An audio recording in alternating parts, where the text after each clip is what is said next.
Whistles are indicators of Delver's proficiency and issued by the Delver Guild HQ in East Orth. The whistles are not only used to delineate a Delver's abilities, but also to enforce a Delver's whereabouts, with higher ranking whistles given more allowance to explore deeper layers of the Abyss than their lower ranking counterparts. The following whistles in ascending order of proficiency are as follows. These are used to indicate that one is in training to become a Delver. Those who wear the bell are considered novices and are not allowed to make their first dive until they graduate into their first whistle. After graduating from the bell, one becomes the rank of apprentice and earns the red whistle accordingly.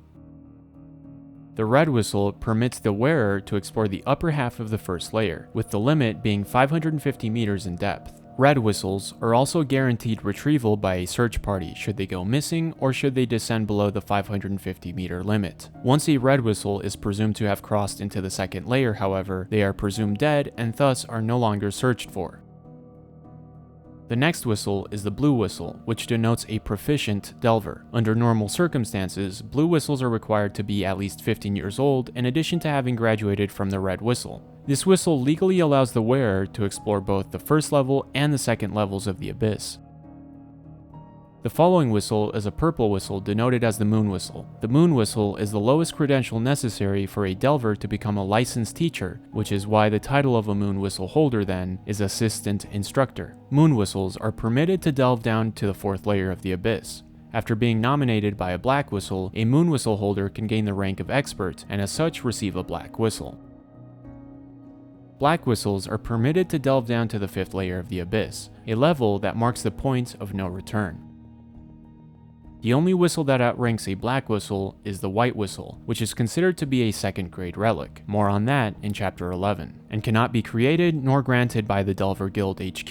The holder of a white whistle is given the rank of legendary and is legally allowed to explore the entirety of the Abyss. Unlike the previous whistles, white whistles can only be carved out of a life reverberating stone. These stones can only be made by a human sacrifice with the intention to aid a Delver in their goals. Having said that, the sacrificed party has to demonstrate high levels of resolve, and only then can they reach the threshold of resolve needed to create a life reverberating stone. This necessary threshold is then called your worth. What's interesting is that during the process, a portion of the sacrificed individual's being is embedded into the stone, and even retains the ability to communicate, albeit in a significantly more limited fashion.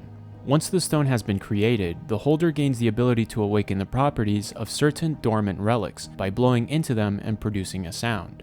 Only the original owner can access this ability due to the fact that during a white whistle's creation, the Abyss's force field irreversibly links the owner and the whistle's life insignia together.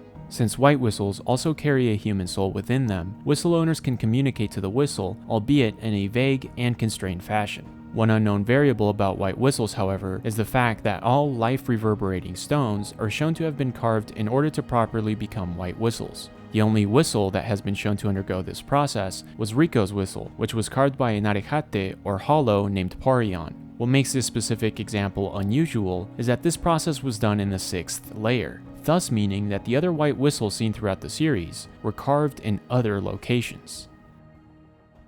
And with this, we conclude Chapter 5.